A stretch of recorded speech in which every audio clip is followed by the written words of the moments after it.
Hi, welcome back to another video of Blob's DIY Tips and Tricks number 2.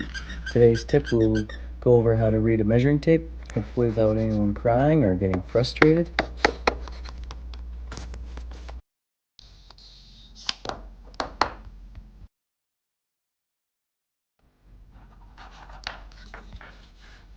First up, we'll go over inches, the big lines with the numbers on them. 1, 2, 3, and 4, 5, and 6.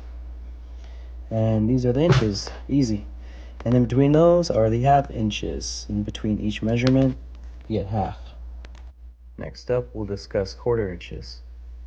Between each inch, there's a quarter inch and a 3/4 inch. So quarter inch, half inch, 3/4, quarter inch, half inch, 3/4, etc. Next would be the eighths, smaller lines for more precise measuring. 1/8, 3/8, 5/8, 7/8. Next measurement, 1/8, 3/8, 5/8, 7/8. They're all odd numbers. 1/8, 3/8, 5/8, 7/8. Next measurement, 1/8, 3/8, 5/8, 7/8. Quick overview, long lines, inches, 1, 2, 3. In between those are halves, and in between those are quarters and then eighths.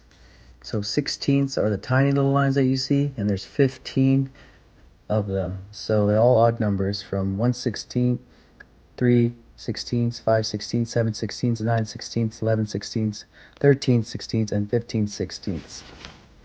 Alright, let's go over it. Big lines are inches, and then in between your inches you have your halves, then quarters, eighths, and 16ths. Take your time, go over twice, and I hope this was helpful.